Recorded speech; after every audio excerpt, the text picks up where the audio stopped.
করবে, আমাদের ভবিষ্যৎ প্রজন্মকে কে রক্ষা করবে? সেই জন্যই আমাদের লোকসভা নির্বাচন।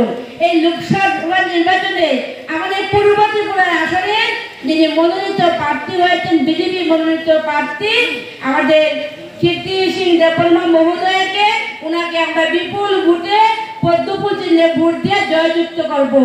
আর যারা আমাদের এই এলাকার সম্মানীয় ভোটারগণ রয়েছেন, আপনাদের কাছে আমাদের আবেদন রইল যে আপনারা আগামী ২৬ তারিখ নরেন্দ্র মোদীজিকে এই এলাকার প্রত্যেক ভোটারগণ রয়েছেন, আপনারা একটি করে পদ্মফুল নরেন্দ্র মোদীজিকে উপহার দেবেন।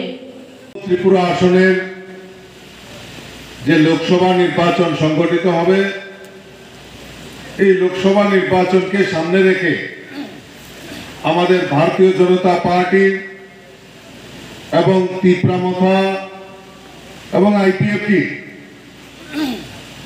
আমাদের যে প্রার্থী কীর্তি দেবী দেববর্মা মহোদয়ের সমর্থনে আজকে এখানে একটি সভার আয়োজন করা হয়েছে।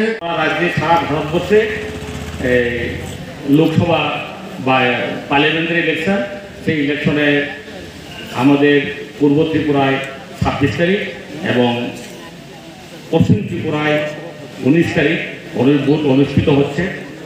সেই বুথে আমরা যৌথভাবে তীব্রামথা, আইপিএফটি এবং বিজেপি আমরা সবাই মিলে আমাদের মনোনীত প্রার্থী কীর্তি সিং দেববর্মা, উনি গতকাল মনোনীত হয়েছেন এবং উনি যাতে জিততে পারেন বিপুল ভোটের ব্যবধানে, আমরা সেই প্রচেষ্টা করব। ওনাকে সহযোগিতা করার পরে আমাদের ভালো ফল আসবে বলে আমরা মনে করি। আমরা বিভিন্ন দল করতে পারি, বিভিন্নভাবে করতে পারি, ত্রিপুরা উন্নয়নের জন্য সবার আন্তরিক সহযোগিতা দরকার।